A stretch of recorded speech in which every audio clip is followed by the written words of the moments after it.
they became better in the team coordination, but that's like that applies to literally every other LCS team as well, because they already had like really good laners. I think we have bigger champion pool than they do, and we are also better at adapting. We usually struggle in best of ones, we tend to just lose a bit of concentration or something. But in best of fives, I think we have the edge over Gambit.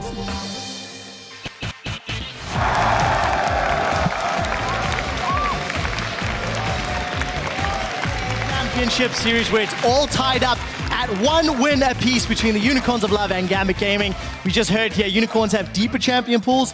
They've demonstrated it here today. And we definitely demonstrated our misreading. I feel so bad, man. Dude, we got outplayed. It was definitely not Udia in that previous game. I thought it was going to be 2 tweets and you just kind of lost the end of it. Yeah, sorry, Jat. We apologize. We dropped the ball on that one. Yes. But let's be frank. But so did Gambit. About 12 minutes when they dived against Unicorns. Tried the exact same comp. It did not work out. We're in game 3. Hey, they can pick it again. They can pick it again. Gambit had the option of side choice, blue or red, and that's why they are on the red side in this particular matchup. They were the highest seed coming into the playoff, and they have opted into the counter pick scenario.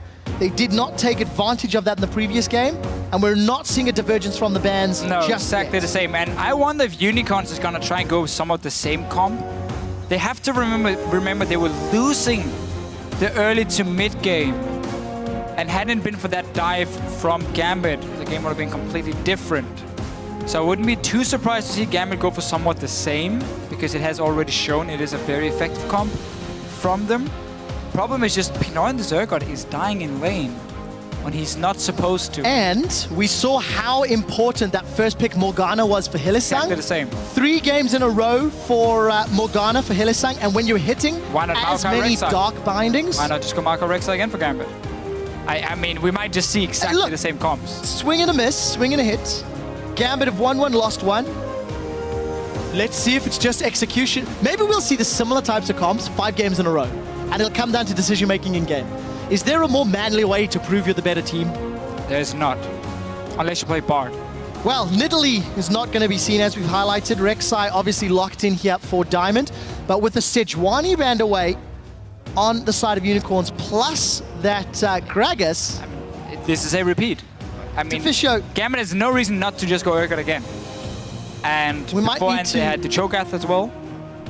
We might need to get another play-by-play up here, because if these fights keep going the length that they're going, I may run it. Are we really going to see another Gragas Cho'Gath? Urgot Cho'Gath. Let's see. No, so for the time being. I would probably Nothing's changed yet. I would save my mid lane pick and just go for Urgot Janna here. So you can see if Unicorns are going for Orianna again. That the Cho'Gath doesn't work fine against her. But for Gambit here, they can still be happy getting Rek'Sai and Maokai.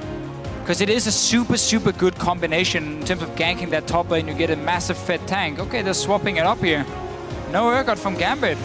After struggling in the laning phase twice against the Jinx and Morgana because they got caught out. They now swap the big fat Urgot, who gets hit by every single binding, with Kalista, who jumps around all the time. So that should be a lot easier now for Pinoy to avoid getting binding. 4 games played in the regular season for Pinoy on Kalista, undefeated on this champion. Eddie playing Nami. It will in fact be the first time that we're seeing it. No games played during the regular season on that champion. So we'll see how accurate his Aqua Prisms are. But as you mentioned, as you've already alluded to, the mobility going to play a little bit in favor of Eddie. We'll see what what Kikis decides to run in the jungle. I don't know if he's going to be brave enough to run Udia into Kalista, who can in theory hop, skip, and kite. Well, the thing I'm going to be way off. He's going to go for it. Kalista has the same problem somewhat as an Urgot, where late game, you need so many hits before you can get enough stacks on a target with the Rend to blow it and kill a tank. So Udia can do it exactly the same and just run in the face, and he can keep catching up to Kalista. Or at least he should be able to. If he goes Boots of Swiftness and Bear Stance exactly, like, it's very hard for Pinoy to dance around. We have to remember that attack speed nerf that happened a few patches ago to Kalista, making it a bit harder to kite around. So Kikis will be able to catch him. And point and click stun is what you need against Kalista to lock her down in her mobility. Obviously, Power of Evil going back to the same pick as in game 1 for him, before even seeing what Gambit is locking in. So they're doing somewhat a mix of the two games, where again it's a very slow scaling comp, where with 2 immobile carries and a Black Shield to protect them is somewhat the only thing, because obviously the Udi and Sign can peel, but they also want to go towards the backline of Gambit. So we are swapping up things a little bit. The mid game and early game is still heavily in favor of Gambit in this case. Kalista and Nami is a fantastic lane early on, and of course Ahri, we know how good she is in the mid lane. She can get kills on Power of Evil here. So it's somewhat the same setup in terms of who has the early mid game power and who has the late game. Let's see if Unicorns can manage to hold on. I'm not sold just because they did it in the last game, because of the play Gambit made that gave them these 4 kills on Power of Evil.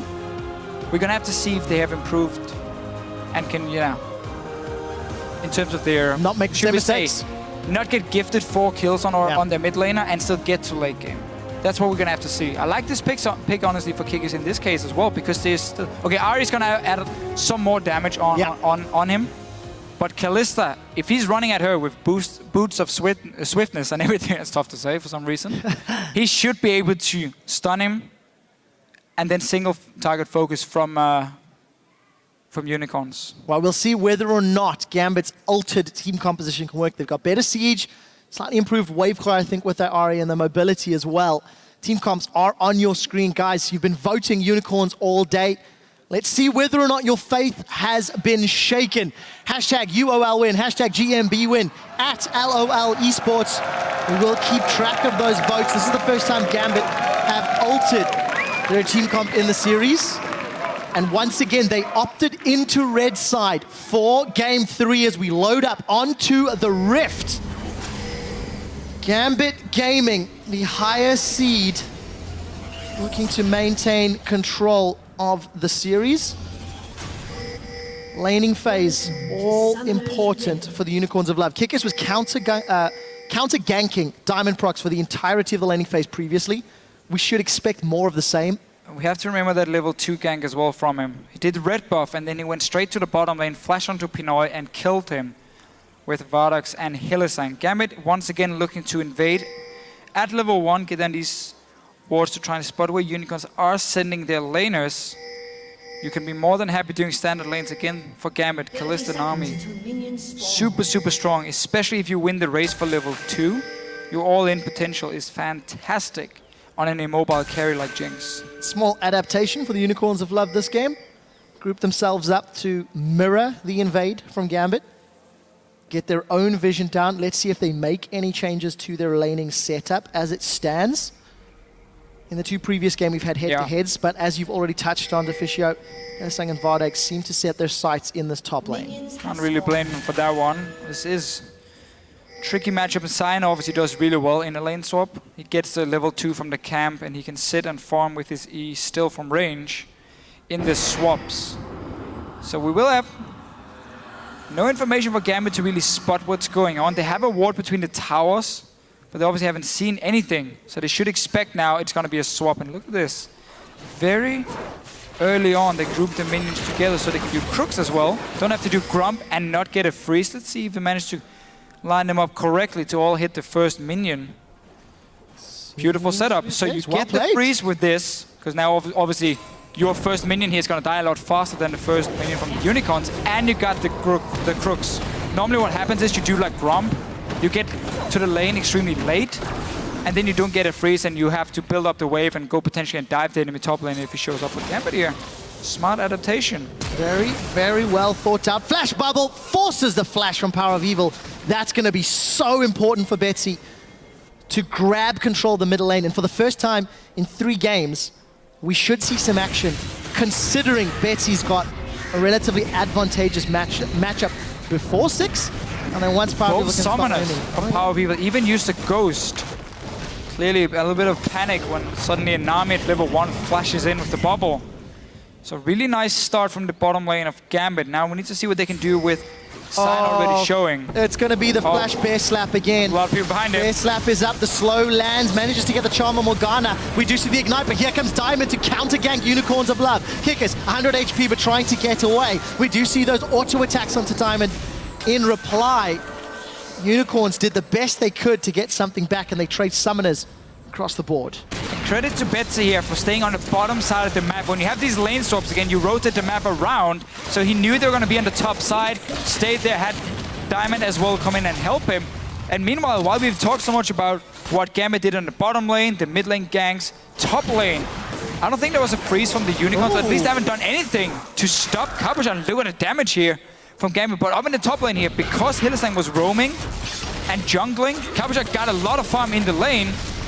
Will also be able to survive here. 10 CS, free farming or getting XP at least. So great start for him. Just because Hylissang was running around on the map, he went straight top lane just to one-on-one the Jinx. So a lot of pressure on both of these top laners. Chachi got caught by the bubble, bursted down from Pinoy. Cabochard gets caught by the binding, gets chunked down from Fardags, even on CS relatively. No utility summoners or mobility summoners there from Power of Evil in the mid lane, but nor is there anything for Betsy, so that sort of evens out the level of aggression. Yeah, but Gambit also gave blue buff over to Cabochard to make him strong in this lane. He has no teleport now, so he does get hurt a little bit from the gank, I guess we can call it, from Hylissang. But he's been able to farm pretty well. Now this is a massive wave pushing in, and there's no threat on Visichachi because Diamond and Cabochard are obviously on the top side of the map, or at least they know Cabochard is there, so they're not going to dive on the Cyan. He's going to get all this farm, especially because Kick is here helping as well. Well, Kikis and Chachi going to defend this tower. Eddie is going to land another bubble as Pinoy is going to keep bursting out. Kikis, that's a lot of damage from 6 or 7 Ren stacks. Pinoy, once that decimating smash is used, realize there's not a whole lot more threat from Visichachi. And of course he had his summoners available, continues to play aggressively. 34 CS, Pinoy and Edward just shoving this wave in again and again, trying to keep Chachi on the defensive. Yeah, they did manage to at least deny him some of the farm. He got all the XP, but he had to share it with another nice bubble. trading. He's in trouble. Ignite is burning away. Visichachi 6 HP, one more tick. Edward is landing Aqua Prison after Aqua Prison. And all of the aggression pays off for the first blood on the fish. Yeah, such a nice start from this bottom lane here. We criticized the 2-on-2 laning from Gambit beforehand because they got caught by Hylissang and his bindings. But this time around, the lane swap. First a trick where they get the freeze and a jungle camp. And now with this kill here, super nice setup because meanwhile, Cabochard is still just sitting in the top lane farming for himself. He had the blue buff. He got in the lane one-on-one super early. He's level 5. Same level as Vardak, so there's no zoning potential unless it's 2 guys from Unicorns of Love being there. And that's also why they swap it back, despite not even getting a BF sword on Jinx. This is really bad timing now for Unicorns. Because if you look here at Pinoy, with that assist at least, he managed to get a BF sword, so he's going to be so much stronger in the 2-on-2 lane. And the same can be said for Chachi up here, just farming on his own. Obviously not going to be able to kill this Chachi on this Maokai, or with the Maokai. But really, really good start in the lane swap from Gambit. So let's see if they can keep it up. Gambit in all 3 games have done well in the early stages. They completely controlled game 1. They were marginally ahead in game 2 before giving up basically the match. This time around, the lane swap working in their favor. Small wins across the board, really. And they fended off the early gank attempts from Kikis in the middle lane. Regal has summoners ready again. They're gonna go for him. Oh, this is a little bit scary. Let's see if anyone gets caught out. Let's see, not able to get in range and Power of Evil still alive. But summoner such a problem, yeah, such a problem for him. Big win again for Gambit because you have Betsy. You can dash in towards him and just force a fight every single time you want this. Pick from Power of Evil has, a bit like in game 1, honestly, not worked for him in the early game. That's not expected either. You are very slow scaling, but still, it gives up so much pressure here where we normally see Power of Evil be one of these lane bullies in the UOL CS. He's gone for the late game carries, all 3 games. Well, adjusting maybe their play style. This is the Unicorns of Love to try get themselves closer to a semi-final position. modifying their team comps. You know, they ran this style of comp once before, and we did see on the first back, Power of Evil got himself that tier plus boots. Try to dodge around those charms. With blue buff, he'll be stacking that up as quickly as possible. We did see Betsy grab himself a ward. Needs the large rod. Chilling smite for Kikis. Stalkers. Challenging smite for Diamond. It seems like Luden's Echo rush here from Betsy. It's gonna give him an insane amount of burst in the early game. You got that BF Sword completed on Kalista as well for Pinoy. So both the carries are doing really well. And obviously, should obviously mean that Gambit, when it comes to the first few fights, if they want to set up a dragon, they're going to be so much stronger than the Unicorns. And they have to go for them, because it's not an easy way, but it's a great way of forcing a slow scaling comp to go into some bad team fights when you have 4 dragons. You force the 5th one, even potentially the 3rd one. Chachi just holding back the lane here, but you got to aim for these early dragons if you are Gambit.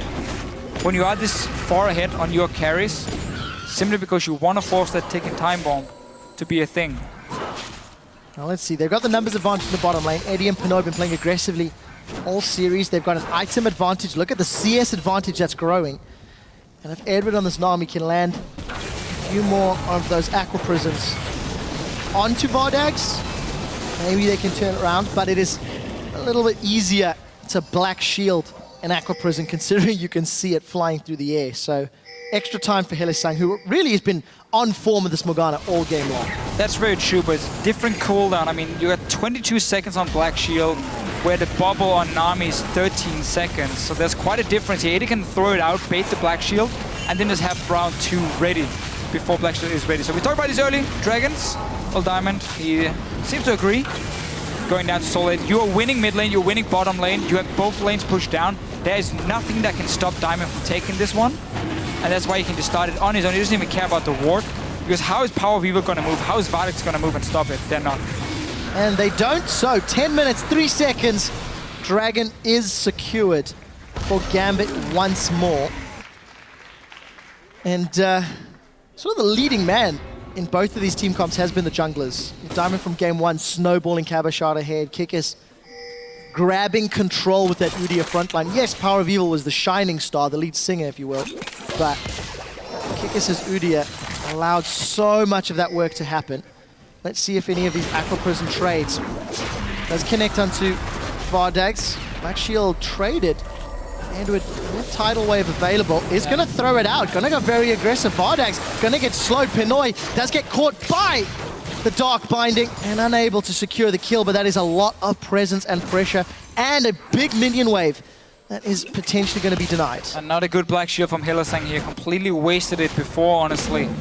Let's see what happens top. There's a gang onto Kabashard. He has flash ready, but there's a lot of CC. Wow. That was a nice dodge with the W. Got away from the decimating smash, but he cannot get away from the onslaught. And the Lumberjack Scion takes that combos with the man Bear Pig to chop down the oak tree. Prolly may have something to say about that. We'll have to see whether or not Vizichach and Kikis can keep it up. This time around, Diamond not in place to counter gank. And Kikis, in fact, with a nice positive gank, where he was so focused on counter ganking in game 1. Power of Evil gets caught by the dash charm. And that was just all too easy from Betsy. I don't think flash was available. It looks like it's just going to come off cooldown in a moment or two. That was a flash blown earlier from the Diamond gang. He's putting all his focus on this mid lane, and why not? You have such an easy matchup where you can get these kills. That's why dashing in flash was used from Betsy, but it's worth it because you got tower, and also you can go back and finish that Luden's Echo if you want it as a first item for him with the large rod. So he's going to be so farmed on this Ahri. Deficio, you were praising Gambit's early game, and yes, their comp does sort of become active sooner, but look at the CS differences in the mid lane. Betsy in a favorable matchup, plus obviously the early gank working in his favor. Pinoy working wonders with Edward in the lane swap to get an early item lead and continuing to punish Vardags. Gambit with a pretty clear game plan, losing the public sentiment, but they do currently have the lead. They just can't afford to make the same mistakes they did from the previous game. All right, the weird-looking champion going towards the top lane. This man's a clear ward, nothing else for him. Still, Kikis, he's been farming really well. It's what you do. I mean, you're always gonna win farm, nearly always. on Udyr here because you're just so healthy and you have so much AoE clear. Just for people wondering, he's maxing his Phoenix stance, of course, and now engage Pinoy. Even on Kalista, Pinoy gets caught. He is going to bring Fate's Call out. The bubble doesn't connect, but it's not needed. Vodax gets the kill, gets excited, and he's going to get Edward. Pinoy, look, all praise to Hylissang. He is connecting over and over, but Pinoy had flash. Now Diamond is going to find Vizicachi. Here comes Cabo Shot. The counter gank from definitely not Udyr. Cabo Shot is going to twist and advance in. Vengeful Maelstrom still ticking, and Kikis will scare them away. As Betsy is sniffing around mid lane. Flashes used from Power of Evil in exchange for that Spirit Rush. But yeah, go back again. Pinoy cannot afford to get caught by those Dark Bindings, especially at the tower with Flash. And it's funny because back in week 9, the last week here in the UOL CS, Gambit had the same problem against the Unicorns. This time around it was Eddie dying in the 2v2 lane.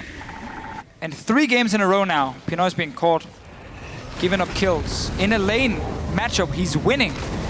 Anyhow, let's see what happens here at the blue buff. TP's coming in from Cabo Shot. Betsy has no ulti, remember, he just used it before. The snipe comes in, it was Hylissang plus Kikis that gets a kill credit. Remember, without that Spirit Rush, Betsy's threat is so much lower. He charms Vizicachi, got Luden's Echo proc bouncing across the board, but it's not going to be enough to save Cabo Shot.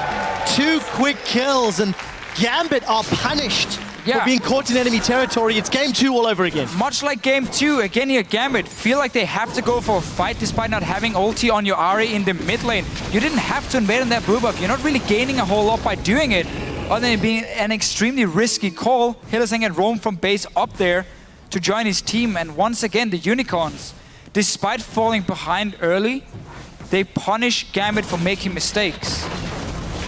And that's 5 kills.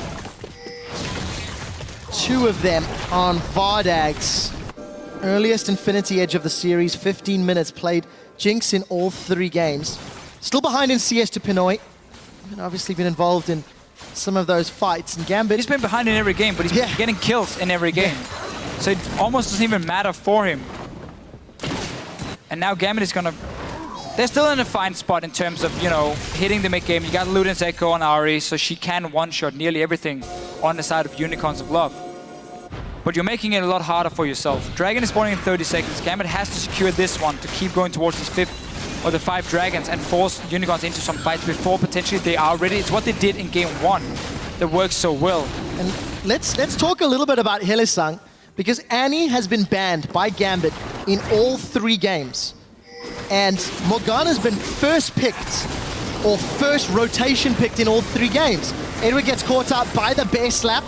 The rest of Gambit are going to respond. They're going to try to defend this tower. Dark Binding this time goes a little wide as Diamond wasn't far enough forward. The Unicorns, thanks to that, get the mid-outer turret and positioning for the next dragon. And look at the spike they just hit here with Power of Evil. He had Luden's Echo complete, he had a blue buff, and he hit level 11, so he got rank 2 on his ulti. And that was the signal here for Unicorns of Love to just start grouping, poke down. They got so much damage on the tower.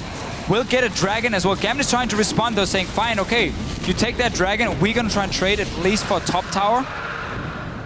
But as soon as you hit level 11 for Power of Evil, that's where you group from the Unicorns, and it paid off. So advantage to the Unicorns. They trade tower for tower, but get their first dragon of the game. And I just want to revisit that point really quickly. Hylissang's Morgana has been first picked or first rotation picked, and Annie's been banned out 3 games in a row. Do Gambit look at this and say, is it worth the ban? If you're spending a support ban anyway, and Hylissang really has been very, very instrumental in punishing Pinoy, well, anybody else. Here's the thing, though. It's a consideration, right? If you know the Unicorns are gonna first pick Morgana, giving you Rek'Sai Maokai, no, that's fair. Yeah, good point. That's a fine trade for you. It's not because Morgana is some fantastic OP pick. It's because Pinoy is misplaying in the laning phase. And Hylissang's hitting. Sure, predicting it. Hylissang is playing fantastic on it. But if he has a Tippers instead and smacks down in the face of Pinoy, that's somewhat gonna be the same result. Yeah. You can give him a Thresh, he's gonna land the hook instead. And you have the same deal. Oh, Hylissang and the rest of the Unicorns keeping themselves absolutely bang on even, despite the big CS differences. Just really working in their favor. Eddie, whoa! He stepped back into that one. And it's Vardags that gets the kill secure. I see your point though, because Hylissang really is fantastic on the champion. I mean, he's landing everything. 2 games in a row now. And he has that Black Shield, which is going to be so important late game for his 2 carries. Oh, well, for one of them. And it works so well with Udyr. Obviously, there's a lot more magic damage to Puppet this time round. Let's see, can Gambit defend a tower? I don't think so, because Diamond once again gets caught. They're jumping onto him. Kikis is trying to run him down. Phoenix is ticking away. Tunnel after tunnel, tunnel after tunnel. Diamond is continuing to run. And Flash is out the wall. Dark Binding almost scratching the behind of Diamond, and Power of Evil. The rest of Unicorns are now in retreat. What happened in the middle though? Shard, the tree, jumps onto the Lumberjack. And let's see who will win that battle. We did see Vardags was caught out, as now Kikis, he's found himself a fish. Charm connects onto Hylissang, and that Black Shield's not going to help. My word, there is action everywhere. As the Unstoppable Onslaught's used to run away. Now Kikis is a bit out of sorts. Got the support of Hylissang and Power of Evil, but Unicorn's on the wrong side of the map. You're wearing the wrong colors, buddies. Power of Evil now trying to make a detour through the bottom half of the map. Teleport coming in from Vizichachi. Once again, Dark Binding connects. And this is the strangest period of play. As they carry on trading kills back and forth. It all started with Vardags getting caught out somehow. Yeah, we didn't get to see that one. And then everybody just running. It's not over, because now Diamond is looking for more. Calm down, Trev. It is over. Okay. Decimating Smash connects, and that'll be the final nail in the coffin in that fight. But that was weird. Yeah, a lot of small fights everywhere. And Pinoy here is going for Hurricane. I don't like that in current tank meta. You don't have enough damage to take down these big tanks with Hurricane. Anyway, let's see what happens. So, the jump Diamond. Vardags is staying, I assume, wants to start chasing. He's going somewhat on his own into both Betsy and Pinoy, so he ends up dying. We're back and there's more fights and people are dead. Kikis goes down without Udyr. What can Gambit do? Vizichachi's onto Pinoy. Pinoy will be the next victim. No! The rocket misses! It doesn't connect. There's a double kill. Pinoy's been able to life-sustain tank through the entirety of that fight, and Vizichachi unable to get the kill credit. He's not been touched yet. His Power of Evil running low on mana, trying to get more. Here comes Betsy. Spirit Rush is available. Can he find a squishy? The tree is down and the Lumberjack is looking for more. At the end of the fight, they've ended up trading 2 for 1. Gambit come out marginally ahead, but that could have been so different if Pinoy just went down. That rocket from Vardags running a touch wide. And the attack speed keeping Pinoy up with the Bloodthirster. Yeah, but all these fights here, they've been in favor of Unicorns of Love if you look at the big picture. Because with 20 minutes in, they have a fantastic late game setup, and they're heading gold. They're 1-on-1 in terms of dragons, so they don't have to worry about the 5th dragon coming up anytime soon. And you're getting extremely tanky on both your jungler and your top laner. You're against a Kalista who's now gone Hurricane, so there's no crit to take down any of your big tanks. There's not enough single target damage from Pinoy late game to do anything against Vizichachi and Kikis. So Gambit really has to make plays, and they're trying to, but they're not getting the right ones, because it looks like this crazy game trades even nearly every time. Or Unicorns of Love manage to punish Gambit and then get ahead in gold with a comp that's not supposed to get ahead in gold this early on. Well, Unicorns of Love will be very happy, as you said, with the fact that they've been given this time. And the fact that they're sitting just quite pretty. You see Power of Evil continuously trying to control the movements of the Gambit squad. Dragon's up in 30 seconds. Unicorns got the previous one uncontested as Gambit lost in mid-tower. But look at the positioning from Gambit. They don't want to give this one up. Teleport's available for Cabashot. Yeah. And he might be waiting to TP in. It's a good play from Gambit. When you have the Ahri in the mid-game here, you want to force these comps to come in and just basically blindly walk into a river. And then you just stand in one of these bushes here from Betsy. You land that charm, and you one-shot a target, and you get that dragon. So that's why they're moving in early to start setting up the vision control. Unicorns have to do the same, because you run 2 immobile carries that cannot risk getting flanked. So you need to be able to see where Gambit is coming from at all times if you ever want to start an objective. And this time here, they have the wards placed now from Unicorns. They cleared quite a lot. They see Gambit walking down the choke point here, so they know where Betsy is, and they know their carries are safe. Unicorns of Love able to regain control of the pit, secure their 2nd dragon. of the 3 that have been taken. Here comes the unstoppable onslaught. Vizicachi's looking for Pinoy, as is Kikis. That's a lot of damage onto Kikis, and the rest of Unicorns not really putting anything in reply. Kikis will be the first to drop as Vizicachi is looking for more. Power of Evil throwing out artillery shot after artillery shot. Not really able to find more. Kill advantage to Gambit, but Fight really was in control of Unicorns of Love once Power of Evil and Vardags closed the distance that Chachi and Kikis put in front of them. Kept the backline safe with them diving in. Gambit still got that 1 kill here. Normally Unicorns want to land some poke before they go in for the engage, but clearly felt like they could try and catch Gambit out here. And obviously if you are the one engaging on the likes of a Maoka, on a Rek'Sai, on an Ahri, you stop them from getting to your backline, so that's fine from the Unicorns, but they want to land some poke first with Power of Evil. That's also why he's building his Luden's Echo. It's been very interesting to see how, there we go, Marcel Dexter, of course. Hillsong's hitting every bind. Yeah, that's what we talked about. The only concern is just why won't he just do it on Thresh? I mean, it's going to be the same deal here. Theoretically. I get the point for Gambit in leaving it open because Unicorns are first picking it, so you get so strong I'll tell you picks why for it. Hillsong won't do it on Thresh, because he's played it 4 times, and he's 0-4. Still used to be one of his main picks. It was. I am being a little unfair. Yes, he's got no wins. Hillsong's Thresh has an 80% kill participation. That is a phenomenally high stat. 1 kill, 27 assists, 16 deaths. That's over the course of the spring split. So yes, if Hillsong is just playing well, I share the opinion he could do it another champion. But when you've also got Pinoy who's not putting himself in great positions. Either way, let's get back to the game really quickly. One thing that I am noticing a trend from both teams, they're not necessarily all on the same page when it comes to decision making. That previous team fight was a great example. Kikis and Chachi got so far ahead of Vardags and Power of Evil, fairly immobile carries, that they were late to the party and they couldn't do more of the team fight. You look at that weird mid lane fight over several minutes. Everybody was split up everywhere, and it just kind of felt like the chaos of the series is sinking into the players' decision-making. Yeah, that's for sure. But Gambit did say before the game, if Unicorns went all solo queue style and were just fighting all over the map, it would be in favor of Gambit. But they've not been winning out in this game from these fights here. They had the early game, once again.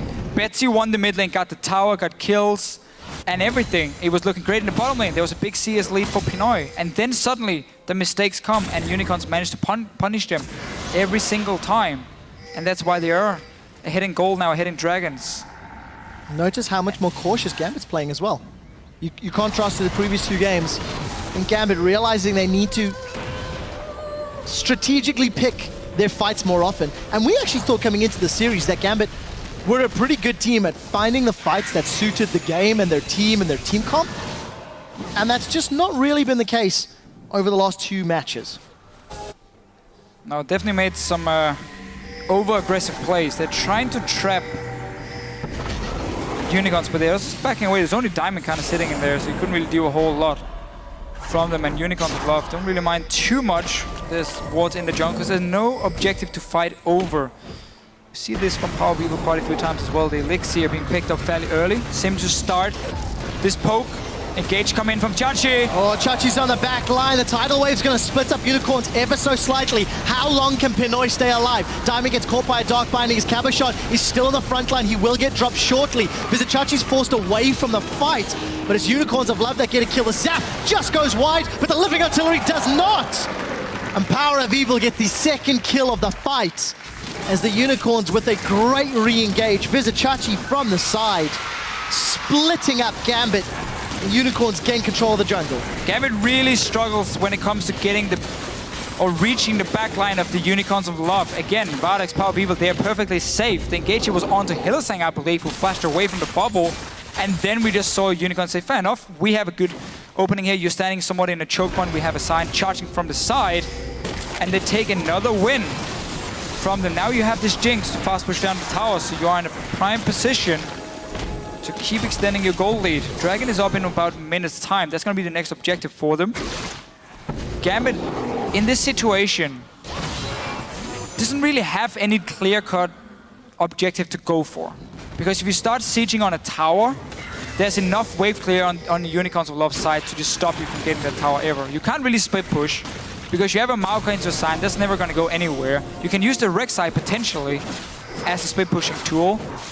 but it's very hard for you to set that up correctly when there's also quite a lot of engage options with the likes of a Sion from the Unicorns to force a fight, or just more poke in the mid lane. If Betsy just sits in the mid lane, he gets out-traded now by Power of Evil. So it's really a tricky situation for Gambit in how they want to play the map. They keep looking for fights, which is what they can do, but then you need to have the vision control in order to get the flank on Power of Evil or Vardax, otherwise you're not going to win the fight. They don't have the damage to take down 2 tanks from the Unicorns of Love. We'll see whether or not Gambit can get control of the vision, and whether or not Pinoy can get enough auto attacks off in a team fight for that Ren to do anything.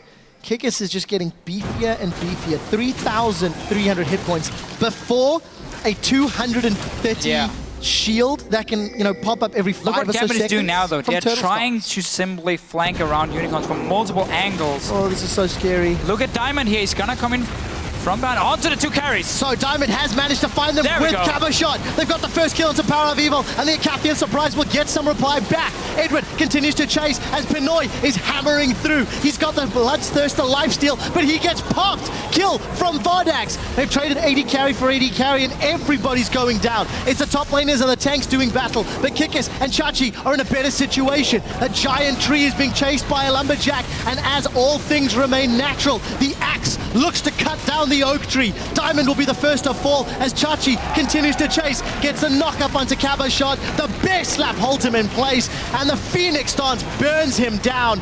It's a matter of time. A double kill for Kikis, and despite popping Power of Evil early, Gambit unable to win the fight. That was close to the best engage possible from Gambit. Look at Diamond on your minimap here, sneaking in behind Vardax and Power of Evil. He gets the knockoff. We can see Black Shield on Vardax. So Kabushak goes in to get the first kill. Let's look at Pinoy here, what he's doing in the back line. Normally you would see the AD carry try and take down the tanks, but he's obviously joining a little bit late. Betsy dies as well, and now Pinoy feels like he has to start chasing in to get Vardax, but like he's tanking the damage of 2 big tanks who still does enough against an AD carry to kill him. Kick is doing quite a lot of damage over a long team fight. Of course, you saw the flash in from Pinoy there. Trying to get in range, ended up costing him his life. Gambit now 5,000 gold, 4,000 gold rather down. Dragon number 3 was secured by Unicorns of Love. And, you know, if a fight drags out for 20 seconds, that Cinder Hulk is going to burn a whole lot. And you're going to have multiple Phoenix stance, multiple Bear stance. There's a lot in Kikis' kit. It's one of the reasons the tank junglers are outscaling the early game junglers like Rek'Sai, because the Cinder Hulk does quite a lot of damage late game, because the bonus HP you get as well from it when you just run around these targets. It also means for the AD carry, if you have to kill a Cinder Hulk tank who potentially smites a Grom, who maybe builds a Thornmail, you're killing yourself by hitting him. So you might be forced to go double lifesteal, and it's what Pinoy is doing in this case. He's going to build Blade as his next item, simply to try and sustain while hitting these tanks. We see Thornmail now for Chachi. The problem is you're still not running any crit, which Kalista is one of the champs who doesn't necessarily need it, because you have your Ren stacks, but you need so many on a tank for it to do anything. You're just simply not made to kill them. And when you got that Hurricane as well, it's not going to do anything to them. Your single target damage is too low. So Gambit, it's going to have to try and get to that backline every time. If you don't, they lose fights. Diamond able to get away thanks to the tunnel. Fate's Call used to save Eddie. Just a strong engage from Unicorns, unable to find anything. But it will at least burn some of the cooldowns from the Gambit squad. They're in full defensive. Decent enough wave clear, but relatively short range between Betsy and Pinoy. So for Unicorns, if they do set up a siege with the strong front line of Cyanide and the poke of Cogmore, it is a matter of time until a tower falls. Right there. It doesn't even matter that Gambit is wave clear. What matters is the fact that Power of Evil can keep poking them out and force them back, and that will open up for Unicorns to get just a few hits every time with your AD carry on the towers. Diamond here, he's charging in behind them. Chachi's gonna teleport as well. Seems like Gambit didn't get the engage they wanted. That's a pretty good trade though. Using the Void Rush to get the teleport. For sure. Gambit will be happy with that, but it might just be a momentary respite. Let's look at the poke. Keep your eyes on those HP bars on the right-hand side of your screen, as well as the mana pool of Power of Evil. There is a limited amount of time that he can do this, although he does have blue buff. Oh, That will play in his favor. He's no ulti now to get away. Oh, unstoppable onslaught. Diamond's gonna get caught. He's gonna get stunned. He's gonna get knocked up. He does sidestep away from the Dark Binding, but it won't be enough, and it's Power of Evil that secures the kill. Diamond is on the wrong side of the Unicorns of Love and gets punished for it. Unicorns have had great warding on the flank. They can always see where Gambit is coming from. That's why they could catch out Diamond here, who obviously was kind of stuck behind enemy lines. No real way of getting out for him. And this tower is going to take so much damage out from him. They should be able to take it down as well before Diamond is even close to respawning. Definitely the case. Easily secured. Tower number 5. Unstoppable onslaught. Betsy forced to Spirit Rush away. They're going to focus Vizicachi as a tidal wave does actually connect onto Vardags. That's one of the front line down. Vizicachi is in the passive form, looking to get some damage in reply. Unicorns may be a little over-ambitious, trying to use the number advantage in their favor, and they lose Vizicachi for it. He really wanted to use that ulti. Smack right under the tower. Giving up a kill. Let's see what they're doing. They're going to play the ward. Gambit, everyone is alive. There's no TP for Chachi. That was used before. They're going to get a good fight here. Well, Kikis does get caught out. Flame Chompers will hold them in place. Caboshot manages to fly all the way through onto Hillisang. He's tanking up 3. Soul Shackles is used as Eddie gets lobbed into the Fate's Call. Now we do see Caboshot continuing to focus down Vizicachi on the back line. Finally, Pinoy is gone. Kikis forced to flash. It was Kikis rather, not Vizicachi, sorry. They've traded 2 for 1. Gambit with a decisive play. They've got the advantage. They force Kikis away, and they're going to try start this Baron. With all of the Ren stacks and Smite, you have to think the execution is in favor. That's a flash forward. Betsy has found Kikis. There's no Smite. Vizicachi's he gets a double kill with the unstoppable. Roar of the Slayer slows Betsy down, and Power of Evil is spitting artillery shots. That's a flash forward from Vizicachi as another Spirit Rush is used from Betsy to get away. Power of Evil is running out of mana, but Vizicachi has got some CC. He's going to slow Caboshot. The charm does not connect, and the gates are down, and Caboshot is not. He makes it back to base. Vizicachi pressing R on every cooldown. Finds Best a double kill ever. Through the wall. That was so sick. That made up for the ulti he made before in the top lane here. That almost cost him a Baron. Oh, please slow-mo this. All right, okay, so they want to kill Kikis first. No real surprise. Yala, we don't care about you Kikis right now. Let's look at Chachi flying in. Is it through the wall as well? It is too. It is. He smacks the wall and then the AoE. Oh! Yes. I'm done. Like, I'm done. How do you top that? Could have been a pentakill. Oh, wow, really? Talk about setting the challenges high. Vizicachi and the Unicorns of Love maintain control of the game, deny the Baron. And they just keep fighting. Now Diamond sets his sights on Kikis. Here comes Caboshot. They're focusing definitely not Tudio, and they're going to get the kill. It's a small advantage that should let them get Dragon if they want it. I just don't really understand what's going on here. Like, people just keep kind of walking in on their own. Being caught out from both teams, honestly. Die, give up an objective to the other team when you're supposed to be stronger. Gambit now gets a second Dragon for themselves. Baron is obviously still alive. And you got that Kalista with the stacks. So you can force a fight on Baron now and get the engage. There's no flash though from either Diamond or Caboshot to jump onto Power of Evil. So difficult to stick around in that Baron pit with all the living artillery though. Bubble does not manage to connect. Power of Evil down to less than half HP. Spamming out shot after shot. Yeah, we need flashes for Gambit before they want to fight again. Otherwise, they're never going to get to that back line. I guess the same can be said for Power of Evil and Vardags on having flash ready now. But look how far back he's standing. And every single hit, when he has Luden's Echo ready as well, just does some extra magic damage to you, and it chunks you down so hard. Well, let's take a look at the items, Official. We've not really highlighted those for a while, in fact. Betsy, Luden's Void, Deathcap, Blade of the Rune King was picked up for Pinoy, so double lifesteal. Vardags finally working his way towards some lifesteal. Most likely a Void Staff to come in for Power of Evil. There's not a whole lot shining through. That's a big surprise. The tanks are getting tankier. Double scrying up though from Unicorns. slight change as well for them. Clearly is ready to have these fights where they don't have any vision down beforehand and they need the scrying orbs to spot what's going on around, let's say, Baron or Dragon. Eddie hated that siege minion. So like, yeah. There's a really teleport did. coming. Was that a teleport from Vizicachi into the mid? I believe that it was, and Vizicachi's found Edward. Lumberjack manages to take him down. Now Diamond's the next focus. Chilling Smite will hold him in place. Kikis and Vizicachi trying to run down, but the Randion's Omen will buy them some time to get away. Unicorn. Oh my word! Power of Evil finding Pinoy. Long range. Gambit with 2 members down now have to try to defend a tower.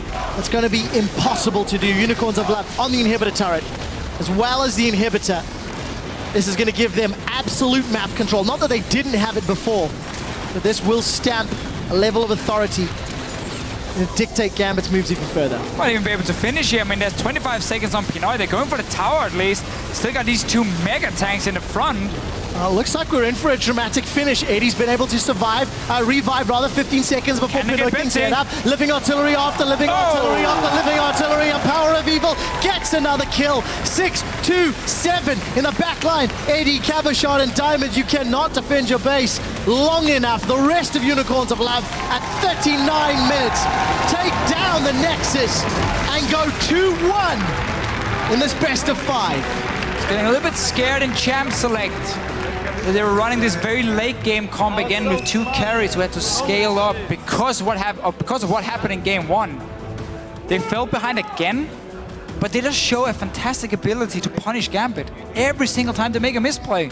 Pinoy being caught in the bottom lane, instant kill for them. In the mid lane, we had a few fights going left and right. Unicorns of Love came out ahead on all of them. Yeah. And then we had the Gambit invader on the blue buff where they didn't have ulti on Betsy. That was just another one where there were 2 kills for Unicorns. So they keep playing these defensive comps, I'm going to call them, where they just wait for Gambit to make a play. And whenever Gambit makes a play, they just punish them and kill them and get ahead and get to late game with Power of Evil and Vardax. And then they're just so much stronger and win the fights. There's not enough words or enough time to make sense of what we're seeing. But I want to highlight a few very key things. This was game 3, which meant Gambit opted into red side. They changed their pick and ban strategy. Unicorns, not so much. Unicorns with a similar flavor to what we've already seen. Gambit could not win. First pick Morgana is doing work. And again in the next game, Gambit are going to have red side. They're going to have the option to change the plan again, but they need to figure out what they need to change. Also this Scion pick instead of that Hecarim. So we no longer see the camp from Gambit on the top side, like we did beforehand. And of course, Nautilus not being there and being absolutely useless for the first few minutes, where Kikis is doing a lot more work on the Udyr. So all the picks from Unicorns that had problems in game 1 has been changed, and they're now more forgiven. I've said it too many times. It makes sense. Doing a split. It makes sense. And that works for them, because they get the counter plays. Gambit really needs to look at the plays they're making and say, okay, do we have to invade blue buff now? Yes or no? Okay, let's just wait for our cooldowns. Then we go next time. Can we just play around? We got early dragon, 10 minutes. Play around these dragons here instead. And they don't. If there's one thing that we have seen, Unicorns in the last 2 games have been able to play defensively and punish Gambit's mistakes. And that's something that I think is going to need to be a big mindset change. Because playing defensively, especially if you pick a scaling comp, is easier to do than if you play a mid-game comp. You can't afford to play defensively. So very true. We'll need to see if we see some alterations to this pick ban strategy. I mean, the Morgana first pick, it's working. I get why Gambit leaves it up simply so to get Maokai Rexa. I still think that's fine, because I think Killers can do the same on other champions. We'll see if they agree. We're going to have to see. If they want I mean, I wouldn't be surprised if they banned it either. Unicorns of Love are 1 game away from a semi-final showdown with SK Gaming. And to take a look at how they got there, let's take it over to the analyst desk. Thank you very much, Trevor. Picks and bans in this game 3. Unicorns of Love kind of discovered or knew what worked in the second game, and they are sticking with it, and it's absolutely been the right way to go. I think now, after I've had the chance to think about their bans and picks, it seems like they are prioritizing Morgana simply because it's kind of decent into Maokai. I think if Gambit opt in to ban the Morgana, they're going to instantly prioritize the Maokai. And of course, Hylissang plays a phenomenal Morgana. We can obviously see it this game. I don't know. Pick and ban is so weird right now, and they keep doing super late game scaling mids, and it's working. But with UOL's style, it doesn't seem like it should. Like, they're fighting at 16 minutes and they're like trying to dive stuff. Like, why do they keep picking these scaling mids, and like how is it working out for them? So I'm really curious what Gambit would pick mid, at least, for that kind of thing. Yeah. Yeah, and for me as well, for a player like Power of Evil, who we know is mechanically very adept, I would love to see him on something like a Syndra or on an Ahri, instead of kind of taking the risk that you have to go late game. Yeah. But the rest of his team is just doing so much work. Let's actually get one of the replays up on the screen, where Unicorn of Love, you said, finally understands the comp that they're playing. If we get that up on the screen, you can talk us through it. All right, so pretty much in this team fight, we can see that once again the Morgana is doing work. The Spellbinding, of course, is going to hit Diamond earlier, and the shield is doing work because Kikis didn't get caught. And we see in this team fight, Jinx is doing so much damage, Power of Evil in a great position, and Betsy had the opportunity to catch Power of Evil, but instead opted in to go for Kikis and Vici Chachi. And they're super tanky, as Ahri's not going to do anything to touch their HP at all, and we see them just cleaning up the fight with the Jinx. Yeah, and I really liked how the engage went. Like, where they fought was basically Gambit had to run past that choke point and go into their jungle or back up. And if they back up, that's perfect ult for Sion. So it was literally the way they started that was Gambit has to fully dedicate or they lose. And Gambit kind of was like, oh, we just got like Morgana Black Shields, we should back off. Yeah. And that was perfect for Sion to come in. Yeah. And like just because the Maokai engage is so one-dimensional to get the direct side, the Morgana Black Shield kind of denies it completely. That's like the Morgana's strength. We're jumping off the Maokai hype train in favor. Are you like completely saying, well, they should just keep going for this Morgana and Gambit has to ban it out? Are you off the train? I don't know, man. Like, Maokai's still ridiculous. Yeah, it's yeah. just, you have to start, Wing targets that aren't next to Morgana. Like, you saw Kikis getting caught out a bit because, yeah, once Maokai gets on you and the Morgana's not there to stop it, it's like, yeah, Maokai will stay on you forever. Mm-hmm. Yeah. A second replay that I want to show is that not particularly the Unicorns of Love doing well, although they did, but Gambit getting a perfect engage and still not managing to win the fight. Yeah, this is actually really good because both their tanks are like swarming their carries, and Power Reveal does 0 damage to fight and just like insta pops. And at the same time, like Gambit does a really good job of keeping their AD carry alive. I think the problem was Betsy here goes for Hylissang instead of backing up Pinoy, and so Pinoy's trying to get in there, trying to do damage, and Betsy just basically dies like trading with Morgana, which is just not very favorable. And this is where Pinoy kind of overextends a bit to catch the Jinx out to stop the resets. But I think all of that would have been avoided if they kind of did, double tanks over here, and then, kill the tanks and follow up. Yeah, for sure, for sure. You guys are also, the last thing I want to touch on, we talked about the Kog a little bit as well, thinking about the perfect build for Kog'Maw. This game, for the record, it was Tyr, Luden's Echo into Rabadon's, but he fell out of mana a lot of times at the end of the game. Like, I've been discussing with Prodi a lot about the build, and we feel that the death cap is unnecessary. You should go for probably the Athenes for mana. It would help a lot in some of these fights when they pick up an early kill. And also the fact that I think Kog'Maw should get these items that don't necessarily scale with each other, but for example, Liandry's Torment and Rylai's, they're super, super strong on Kog'Maw that has high base value damage. And also, Luden's Echo is like, a pin item. It has 0.15 AP ratio. It's not very high, so the pin from Boots and pin from Haunting Guys would help his base damage on his R and the Luden's Echo. And I think that's Kog'Maw's strength, is his Luden's Echo proc on his R. So I think just, catering towards that would be a lot better. All right, we'll keep a close eye on the build if Power of Evil decides to go for it again. But with these 3 games down, let's check in with you guys at home, because earlier we wanted to know which team do you think will best adapt their strategy to a best of 5 and why. And here's what you had to say. Your first tweet is from @KinkyTurtles. My favorite turtles. H2K will do the best at adapting to best of 5 series. SK will do the worst because they have not changed their play style yet. I'd like to throw that over to you because you did say that you thought SK would do very well in a best of 5. I think like SK Gaming, simply because in Europe it doesn't seem like anyone has actually figured them out perfectly yet. Like we saw the last games they played in the split, they still looked really, really strong. And like ban and pick wise, I think they're still open like to play these new things that are coming like Cho'Gath, and I would expect them to play that. I don't know if SK needs to really adapt. Like, sure, everyone knows what they're going to do. They're going to push all 3 lanes, and they're going to pick these 3 AD carries. But just because you know what they're going to do doesn't mean there's like a counter to it. They don't need to necessarily adapt if what they do is always working. Yeah, exactly. Something I brought up before is also, even if you have figured them out, you have to be pretty damn good to execute a strategy that will work against it. I think that might be the problem as well. Our second tweet is from @ZunbunFanatic. They can play anything and everything and win the game. In the beginning of the split, we said, ooh, they're one-dimensional, but they are just so strong at what they do. I think everything I think is kind of pushing it. Like I can't imagine them playing Teemo randomly, but we see the trend in Fnatic's play is that Huni plays something that he can carry on, and when those bans come in, for example, Rumble, Lissandra, Hecarim has been the trend. When he's going to be put on a Maokai, I'm going to start questioning Fnatic's playstyle, because Maokai has been the trend lately. And we also saw Fnatic go away from their team fight a couple times and do like a double AD comp, and actually struggled in all their times they played that. So I don't see them adapting that well. I think they have a style that works really good, but I'm not sure if it's going to work with every single comp they play. And what's unfolding now, the Unicorns of Love are pretty good at best of series as well. We actually have one more tweet from Redo Focusu to be right back. I'm uninstalling my internet. I wonder what that is. Wow. Wow. Oh my! Well, Oh, that is beautiful. That is beautiful. I love it. Hold on. Where are they? Here we go. Here we go. This is just for you. Just for you. I will take it. I will take it. It's Easter. Man, this is fun. All right. Guys, any reaction? well, I'm gonna let you finish, but the other one had the best cosplay of all time.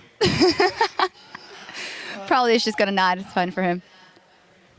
In any case, looking fantastic, Trevor. And you guys at home, thank you as always for chiming in. Feel free to add to the conversation by keep tweeting at LOL Esports. Use that hashtag LCS throughout today's game. We're going to take a short break and go on cooldown as the Unicorns of Love and Gambit Gaming gear up for Game 4. The Unicorns of Love could lock in their spot for the semifinal if they win the next game. So stick around and find out.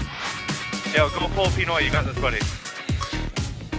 Let's focus, guys. Alright, let's win this game. Just play our best. We don't have a It's our first game. Yep. Good luck, guys. Alex, just power, just talk your level 11 power spike through. I got her. I got both. Nice. What's up, boys? There we go! Chachi's onto Pinoy. Pinoy will be the next pick. No! The rocket misses! It doesn't connect. There's a double kill. Edward continues to chase as Pinoy is hammering through. He's got the Bloodthirster lifesteal, but he gets popped. Betsy has found Kickers. There's no smite. There's a Chachi's he gets a double kill with the unstoppable. The rest of Unicorns of Love take down the Nexus and go 2-1.